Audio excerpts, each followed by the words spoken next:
Le service national pour le développement SND célèbre en ce moment les 30 ans de sa création. Ce matin, le SND a organisé une conférence publique autour de ses activités. Et puis le Front républicain, le chef de file de l'opposition, multiplie les rencontres. Le Front républicain était à Dori pour rencontrer des religieux et des coutumiers. À Ouagadougou, le chef de file de l'opposition a rencontré la Fédération des églises et missions évangéliques. Mesdames, Mesdemoiselles et Messieurs, bonsoir. Merci de suivre le 20h de la télévision nationale du Burkina Faso. L'Union des producteurs sémenciers du Burkina Faso renforce ses capacités d'autonomisation. L'Union a posé ce matin la première pierre de son siège, remis des camions de transport aux unions régionales et procédé à la remise d'attestations de formation en informatique à certains de ses membres. Le reportage est signé Ernest Kambiré. C'est une vision et 3 projets futuristes qui se concrétisent pour l'Union nationale des producteurs semenciers du Burkina à travers cette cérémonie cumulée. Pour coordonner l'ensemble des activités de production, de transport et de commercialisation de semences certifiées de ses membres, l'UNPSB se dote d'un siège et un bâtiment administratif R+2 à Ouaga 2000, objet de cette pose, la première pierre. Le renforcement et l'amélioration des capacités de transport des semences des unions régionales et celles en informatique de certains de ses membres étaient également au centre de ces retrouvailles. C'est un très grand jour parce qu'on attendait ces jours depuis longtemps et Dieu nous a permis d'atteindre effectivement ces jours. Donc nous osons croire que très bientôt nous allons effectivement passer à l'inauguration. Nous voulons marquer notre vision, notre temps pour que les autres suivent. Le projet de construction du bâtiment administratif présenté avant la pose, la première pierre, est un bâtiment R+2 qui va comporter 13 bureaux, 10 appartements et usage de logement et des annexes. Coût de réalisation, 320 millions de francs CFA sur fonds propres avec l'accompagnement de Aura Bank, le bras financier de l'Union. Nous avions eu à les accompagner à plusieurs reprises à travers les différentes campagnes pour justement la collecte, le transport et le dépôt justement des semences améliorées là où les marchés avaient défini de les livrer. C'est quand même un partenaire, un client fiable puisque jusqu'ici, tout ce que nous avons comme relations financières se sont toujours bien déroulées, de telle sorte que nous avons estimé qu'il faut continuer de les accompagner pour renforcer leurs capacités. Pour quelques responsables des unions régionales bénéficiaires des camions de transport des semences, c'est tout simplement un ouf de soulagement. Avant, c'était difficile d'avoir un camion pour faire toutes nos évacuations. Donc c'est vraiment une bonne chose pour nous. Venu accompagner cette vision en marche d'une organisation de producteurs, le secrétaire général du ministère de l'Agriculture et de la Sécurité alimentaire a salué le train de la filière semencière burkinabé qui se déploie pour apporter des éléments de réponse adéquats à notre agriculture. Il y a lieu ici de féliciter les différents acteurs et particulièrement les producteurs semenciers. Donc, la question de l'organisation du monde rural, la structuration des acteurs est essentielle pour le développement de l'agriculture. Pour construire au mieux le plan de l'évolution positive de l'Union nationale des 4000 producteurs semenciers du Burkina vers l'excellence, des attestations de participation à une session de formation en informatique ont été remis à une 50aine de membres au rendez-vous de cette première étape. Lancement à Koudougou de la deuxième phase du programme PSCE. Ce programme va permettre le nettoyage des voies et l'émondage des arbres. Les jeunes gens et les jeunes femmes sont les cibles de ce programme. 500 places sont à pourvoir, d'où l'engouement pour déposer les dossiers. Reportage signé Isaïe Parkouda.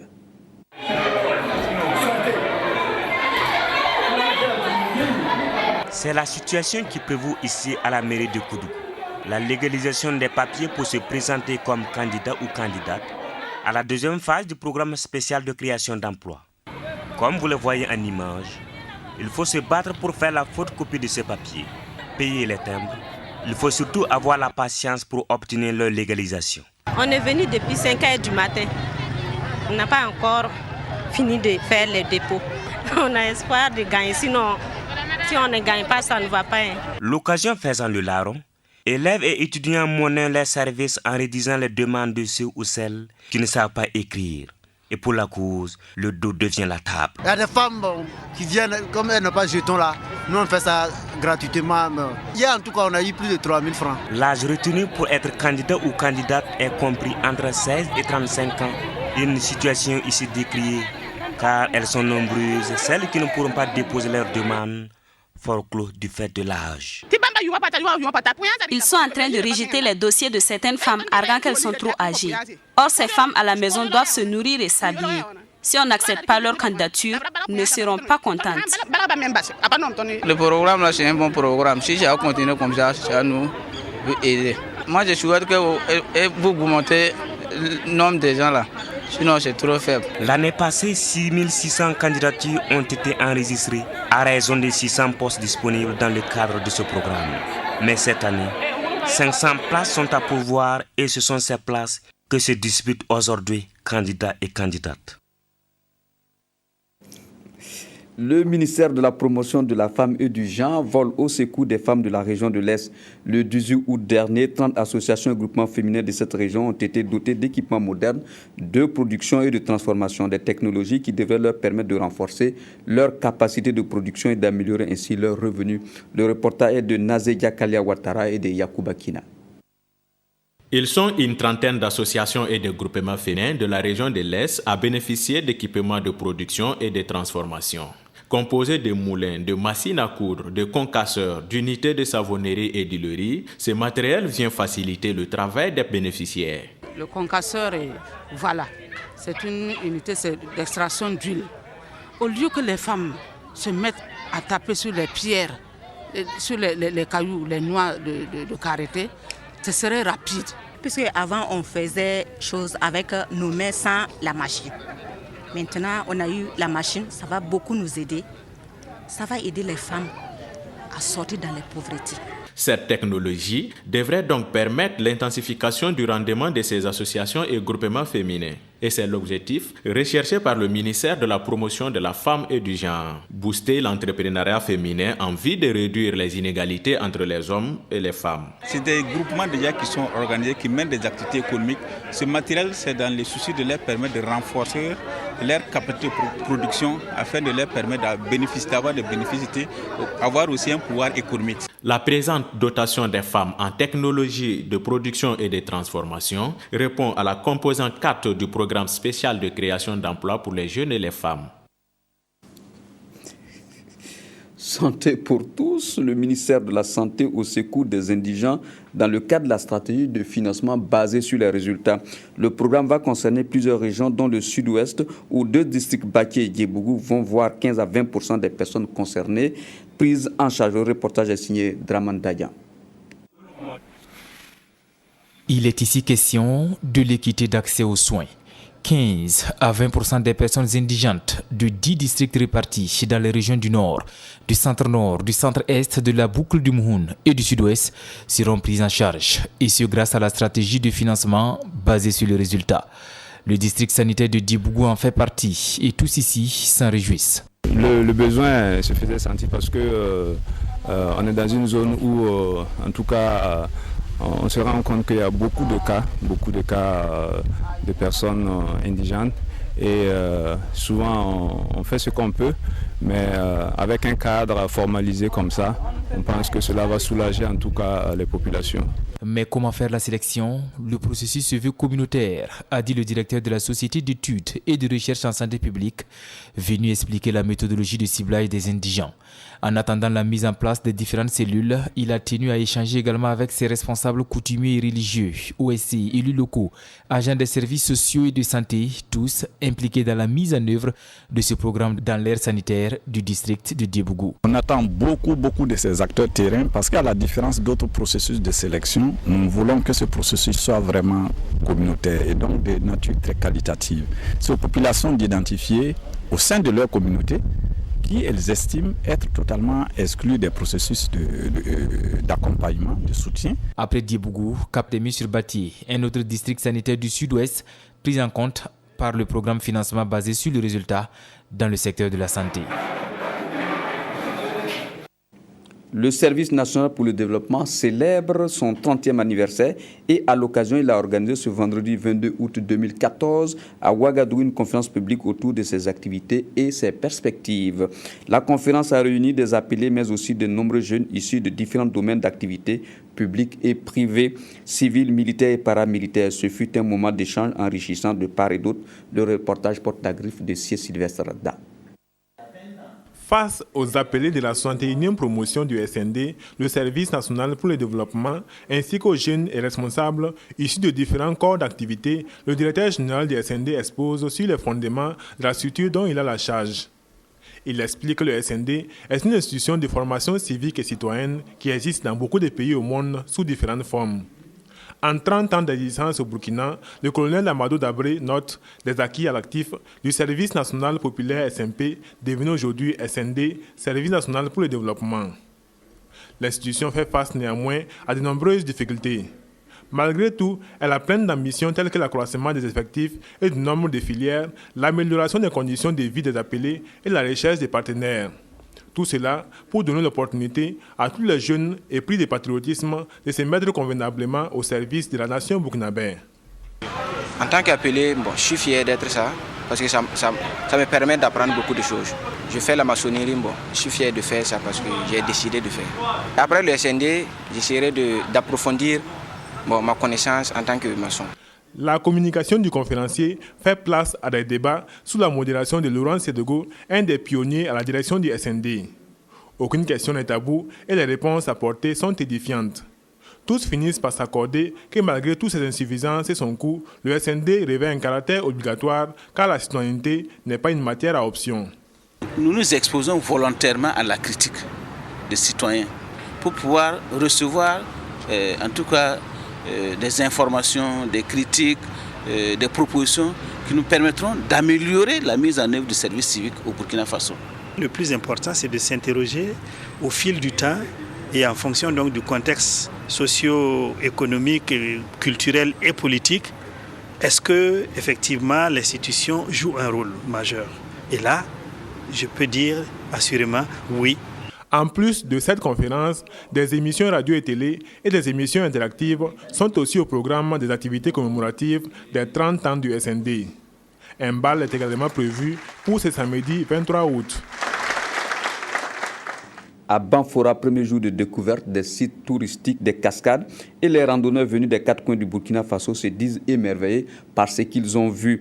La randonnée des cascades initiée en 2014 est lancée depuis ce jeudi 21 août 2014. Les vacanciers ont aussi vécu certaines réalités que rencontrent les populations de la région. Le reportage est signé Draman Kabore, Simplice Baro. Une piste jalonnée de boue et de flaques d'eau, une ascension pénible des falaises, ce sont autant de difficultés que les randonneurs surmontent avant d'accéder aux chutes d'eau des cascades. Un paysage verdoyant composé d'une forêt-galerie domine l'ensemble du site. On y trouve également des manguiers datant de la période coloniale et qui font office de haies à l'entrée. Un cadre qui renvoie aux oubliettes toutes les souffrances des randonneurs. Depuis ce matin, on est parti vers la frontière de la Côte d'Ivoire. Et puis bon, c'est notre deuxième visite comme ça. Mais bon, je trouve qu'ici c'est mieux. Et puis bon, c'est émouvant. C'est la première fois que je vois ça. En tout cas, je suis vraiment ébahie. On a vu plein de choses. C'est vraiment joli, c'est impressionnant. Ça peut vraiment nous donner l'engouement de revenir encore. Ce qui m'a le plus émerveillé, c'est quand je suis juste arrivée ici. C'était très émouvant de voir comme à l'eau coule. C'était vraiment intéressant. Donc je suis rentrée, j'ai osé, je suis rentrée. C'était vraiment magnifique. C'est ici les cascades, ouais. Parce que c'est joli. C'était vraiment le don de la nature. La randonnée, c'est aussi affronter les réalités des populations des cascades qui, à quelques endroits, sont confrontées au mauvais état des routes. Les difficultés, il n'en manque pas. Ce sont les réalités du tourisme ici au Burkina. En allant visiter les cascades, on a eu des difficultés parce que le car s'est enfoncé au moins 2 fois. Et on n'est pas sûr de repartir sans que le car ne s'enfonce encore.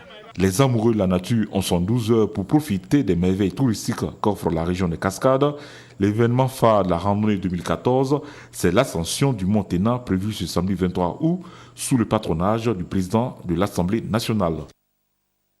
La direction régionale de l'environnement et du développement durable du Sud-Ouest a procédé le lundi 18 août 2014 à la mise en place de son comité régional de suivi de l'appurement de la forêt classée de Dida, une forêt située entre les régions des Cascades et du Sud-Ouest. Un comité composé de 10 membres est présidé par le gouverneur de la région du Sud-Ouest, Charles Woba, chargé du suivi de l'appurement de cette forêt classée. L'objectif est d'opérationnaliser les actions d'appurement de cette forêt classée. Il s'est agi aussi à cette rencontre de donner des informations sur l'état de cette forêt classée avec les acteurs du développement de la région et de présenter la situation. Reportage de Isia Kanana et de Draman Dadia.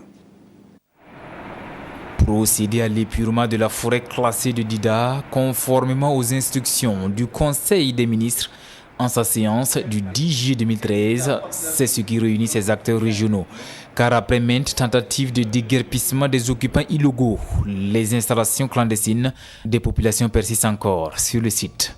Ça suit une procédure à laquelle nous ne pouvons pas déroger. L'étape actuelle, pour être plus succincte, nous sommes à l'étape d'information encore, de sensibilisation, de conscientisation pour que les gens puissent de manière volontaire, puissent libérer la forêt. Message donc à l'adresse des occupants de la forêt classée de Dida, essentiellement des agropasteurs.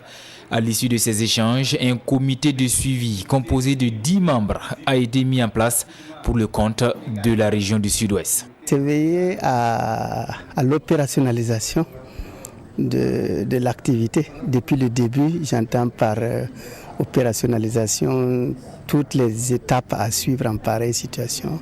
La sensibilisation, l'information des populations concernées, leur accompagnement dans l'opération. Également, il y aura des comités au niveau des départements qui vont prendre les relais pour pouvoir donner l'information sur le terrain de manière pratique. Créé pour préserver l'écosystème local et dynamiser les richesses scientifiques, la forêt classée de Dida, qui s'étend sur 75 000 hectares, est située entre les communes de Mangodara et de Wou dans la province de la Comoé et Djigoué dans le Poni. Environnement toujours, le syndicat national des promoteurs immobiliers du Burkina Faso a procédé ce matin à la plantation de 1000 arbres fruitiers à Bassinko dans la périphérie de Ouagadougou. Cette plantation vise à reverdir les lieux après les travaux de construction de logements sur ce site. Reportage signé Abdul Rasmane Zongo. Julien Ouedraogo de la société immobilière internationale Wenpanga est surtout connu dans la promotion des logements économiques et sociaux, mais aussi dans la construction des bâtiments et travaux publics. Des travaux qui nécessitent souvent le déracinement de beaucoup d'arbres. Pour minimiser ou compenser la donne, ce promoteur immobilier, à l'image de beaucoup d'autres réunis au sein d'un syndicat, procède à une replantation in situ. C'est l'objet de cette mise en terre de 1000 plants fruitiers, dont des manguiers, ici sur le site de Bacheko, situé à la sortie nord de Ouagadougou. Nous sommes engagés en partenariat avec l'État et nous sommes construits à peu près de 2000 logements présents à Bacheko. Et en niveau de contribution, vous voyez que souvent il faut toucher les arbres. Et si tu coupes des arbres, il faut en planter. Voilà pourquoi nous sommes décidés ensemble, tous les membres du syndicat national des promoteurs immobiliers au Burkina Faso, et nous sommes payés 1000 arbres pour venir implanter à ce site, à Baseko, et pour remplacer certains arbres que nous sommes détruits. Une initiative saluée. C'est apporter notre contribution au reboisement, parce que qui dit construction dit souvent détruire. Nous qui construisons des bâtiments, nous sommes obligés de détruire souvent des arbres. Donc notre objectif, c'est déjà remplacer ce que nous avions détruit. Et puis nous savons que pour une vie meilleure, il faut toujours de la verdure. Ce reboisement du SINAPIB, syndicat national des promoteurs immobiliers du Burkina, contribue au reverdissement et à l'amélioration du cadre de vie des habitants de la cité de Bacheko, mais également reste un acte fort pour la postérité. Le chef de file de l'opposition politique était dans les locaux de la Fédération des Églises et Missions évangéliques cet après-midi. Les échanges se sont focalisés autour des préoccupations de l'opposition et surtout la préservation de la paix au Burkina Faso. Reportage de Nathalie Sawadgo Nabaloum.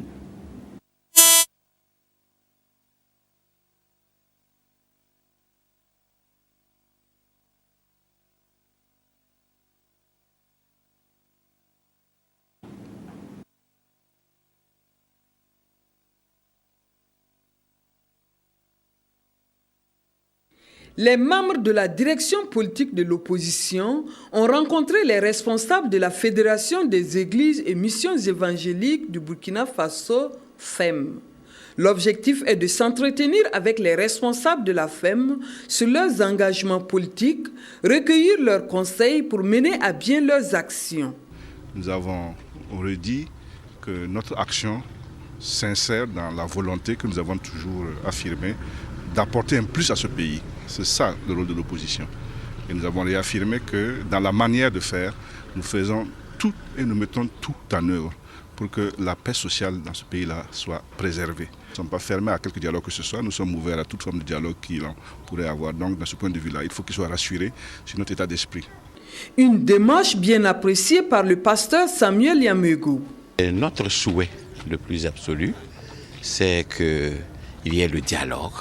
Parce que nous savons que même dans une famille, il y a des points de vue divergents. Les enfants, l'épouse peuvent avoir des points de vue divergents. Mais tant qu'il n'y a pas de dialogue, tant qu'il n'y a pas une rencontre, on ne trouve pas de solution. Nous avons seulement appris qu'il y a des montagnes qui ne se rencontrent pas. Mais nous pensons qu'il n'y a aucun parti qui soit montagne. Les partis sont plutôt considérés comme des mouvements. Donc quand il y a mouvement, ils peuvent quand même se mouvoir, se rencontrer, dialoguer. Et c'est dans le dialogue qu'on peut trouver la paix, qu'on peut trouver l'entente qui est salutaire pour notre pays. Selon les chefs de file de l'opposition, cette rencontre s'inscrit dans l'ordre normal de leur démarche de la construction d'un Burkina de paix. Et une délégation du Front républicain conduite par le ministre Amadou Diemdoda Diko était le jeudi 21 août 2014 à Dori pour rencontrer les responsables des communautés religieuses. Objectif, partager la vision du Front aux leaders religieux et obtenir leur adhésion à la paix sociale au Burkina Faso. Reportage de Vincent Kiendrebego. Des échanges entre la délégation du Front républicain, conduite par le ministre Diemdoda Diko, et les responsables des églises évangéliques de Dori. Par cet acte, le Front républicain entend partager sa vision politique avec ses leaders religieux en vue d'une large mobilisation sociale autour de la paix comme valeur cardinale. Nous avons été donc envoyés par la coordination du Front pour remercier les communautés religieuses et coutumières pour les efforts qu'elles fournissent tous les jours dans le cadre de l'apaisement, dans le cadre de la paix. Les dirigeants des églises évangéliques, eux, saluent la démarche de leurs visiteurs et s'engagent à la prière comme leur contribution pour un Burkina paisible et prospère. Dans la mesure où il y a la recherche de la paix, et je trouve que c'est une très bonne chose. Et nous sommes très satisfaits de cette démarche qui va effectivement donner aussi ses fruits. Ces fruits, c'est quoi? Aboutir à ce qu'il y ait la paix au Burkina Faso. Plus tôt dans la matinée, la délégation du Front républicain à Dori était reçue par les responsables de l'Église catholique d'une part et ceux de la communauté musulmane d'autre part. Et la délégation est repartie inspirée de la cohésion fraternelle des croyants de Dori. Éducation à présent, le syndicat national des enseignants africains du Burkina Faso et d'autres organisations syndicales de l'éducation ont organisé un atelier de formation pédagogique sur les suppléments de lecture. L'atelier a permis aux enseignants de produire des œuvres qui reflètent les réalités socio-culturelles de notre pays. Reportage signé Claudine Bikaba. Il a fallu 10 jours pour ces enseignants des départements de Samba, comme Silga Pabré de la région du centre, ainsi que les membres des organisations syndicales de l'éducation, de produire 39 œuvres au profit des élèves du CE, du CM, de la 6e et de la 5e. Des œuvres constituées de récits, de nouvelles et bien d'autres qui relatent et reflètent nos réalités socio-culturelles. Il y a beaucoup de manuels qui sont usités par nos collègues, mais qui ne sont pas de la production nationale. Il faut encourager la production nationale et en formant les enseignants de cette façon, je crois que nous participons à cette consommation nationale, nous participons à la prise en compte de nos réalités socio-culturelles. Pendant 10 jours, donc, on s'est entretenu avec les participants pour essayer de leur donner justement un certain minimum de règles leur permettant de rédiger un récit à partir de certaines techniques que nous avions apprises. Sur les 39 œuvres produites par ces enseignants, seulement 8 seront sélectionnées pour être reproduites en 1000 exemplaires, donc au total 8000 livres vont être mis à la disposition des élèves. Si ces participants ont un pincement au cœur eu égard des œuvres qui seront reproduites, ils sont tout de même satisfaits de la formation reçue. Je ne me croyais pas capable, mais avec l'aide des formateurs, nous nous sommes donnés et en 10 jours, chacun a pu produire un récit.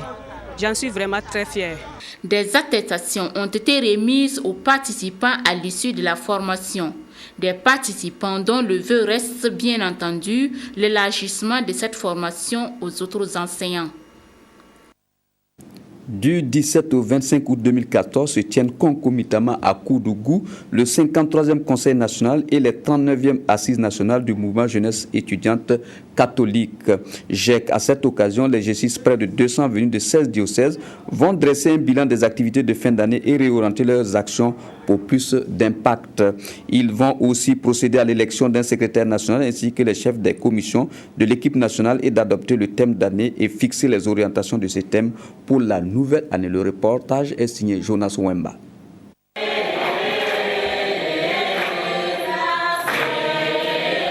Moment de recueillement pour ces jeunes scolaires et universitaires du mouvement jeunesse étudiante catholique, GEC. Ils sont venus des 4 coins du Burkina et du Niger pour prendre part au 53e Conseil et aux 39e Assises nationaux du mouvement. Un rassemblement à Koudougou qui va servir de cadre de formation, de réflexion, de prise de résolution et d'évaluation de la vie de la GEC. Le thème qui est toujours d'actualité à notre niveau, c'est animé d'une foi vivante. G6 soit un artisan de réconciliation, de justice et de paix. Nous pensons qu'en tant que mouvement de jeunes, et la jeunesse étant le fer de lance de la société et étant la grande majorité de la population de notre pays, si nous prenons la question de la paix en main, nous pouvons gagner, nous pouvons apporter la paix à notre société. Durant une semaine, les G6 vont bénéficier des séances de formation axées notamment sur l'entrepreneuriat et la promotion des valeurs morales et éducatives, sans oublier que des prières sont également inscrites au menu. Dans la recherche de la paix, de la réconciliation et de la justice, il ne faut jamais se décourager. C'est un combat permanent, en nous-mêmes, mais aussi autour de nous. Que les valeurs évangéliques les encouragent, les stimulent à se donner davantage pour construire un monde de justice, de paix et d'amour. D'abord dans leur cœur, ensuite dans leur famille, dans leurs établissements, dans notre pays et dans notre Église. La jeunesse étudiante catholique est un mouvement créé en 1929 en France et est arrivé au Burkina en 1948. Et la tenue conjointe de ses 39e Assises nationales et son 53e Conseil national viserait à renforcer la fraternité entre ses membres.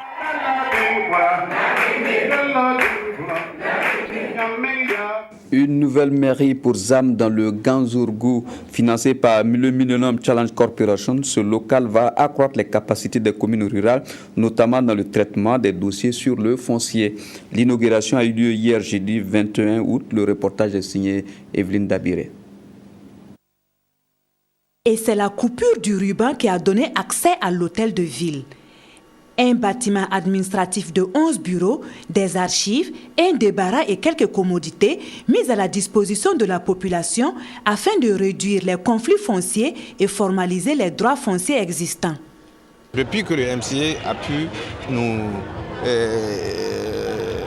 amener sur le terrain de la sécurisation foncière, les conflits sont en train d'amoindrir. Ce qui nous permet en tout cas de nous occuper d'autres volets de développement. Ce bâtiment est le 47e hôtel de ville du Burkina financé par le MCC. Les gens n'ont pas une véritable considération du bureau de l'état civil. C'est pour cette raison que nous avons convaincu notre partenaire d'accompagner le problème donc, de la sécurisation foncière avec des exemples de construction de bâtiments qui puissent recevoir un minimum de services, dont un, l'état civil, deux, le service de foncier. Mais ce n'est pas seulement la formation de lois là où on a fait la loi 034 en 2009, mais aussi dans la formation et le renforcement de capacité au niveau du village et aussi au niveau des communes.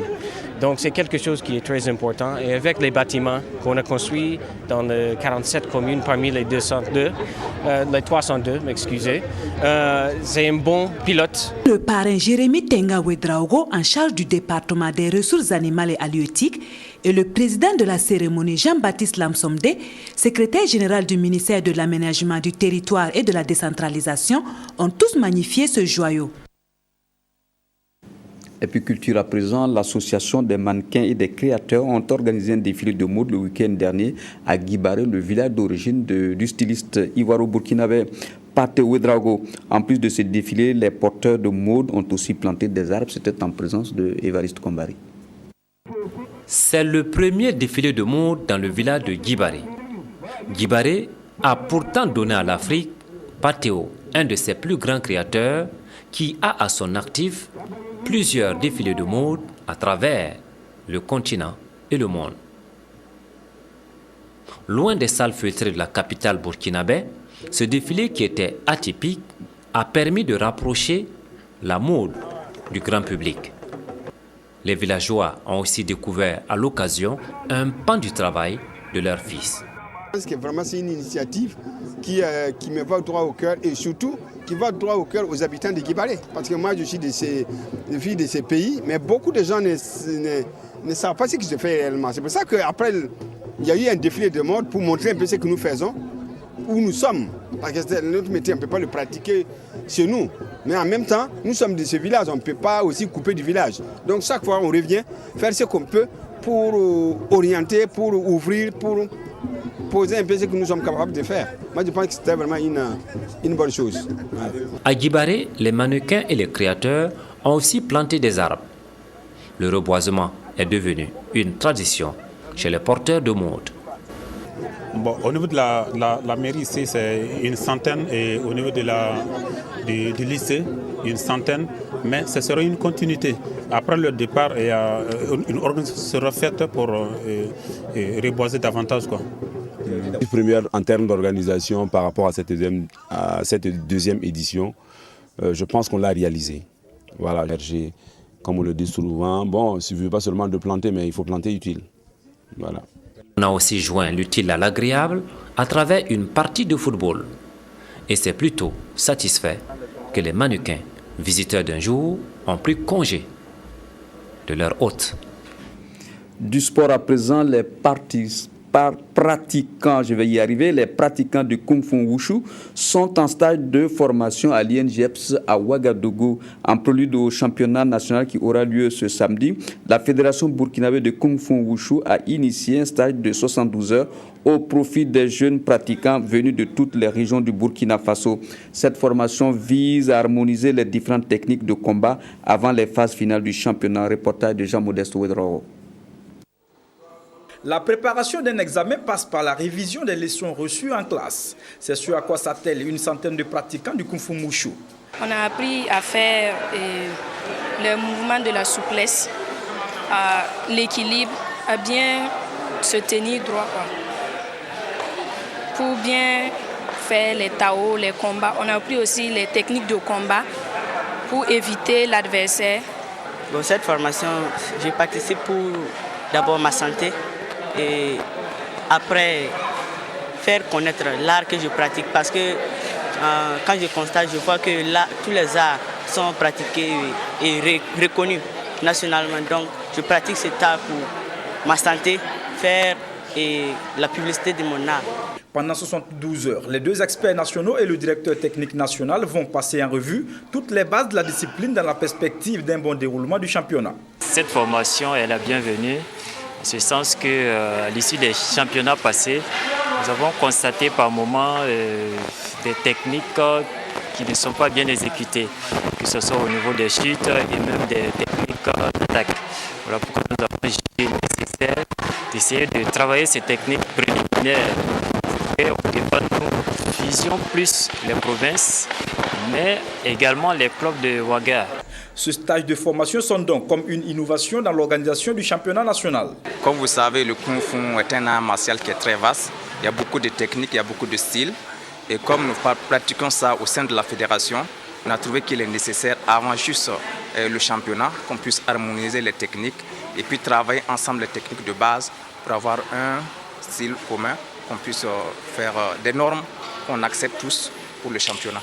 Ce samedi, les amateurs du Kung Fu Wushu pourront assister à une compétition de haut niveau, foi des responsables de la fédération burkinabé de Kung Fu Wushu. Accident de la circulation pour refermer ce journal. Un homme a perdu la vie hier aux environs de 20h sur la rue Didier Kendrebego. C'est à Ouagadougou. Le drame s'est produit lorsque la motocyclette qu'il conduisait a dérapé en le jetant sous les roues d'un camion de transport de marchandises. Le reportage de Viviane Kendrebego. C'est le silence de la foule sur l'avenue Didier Kendrebego qui renseigne sur la gravité du drame qui a eu lieu quelques heures plus tôt sur cette route du quartier d'Apoya de Ouagadougou. Un accident mortel, nous souffle-t-on.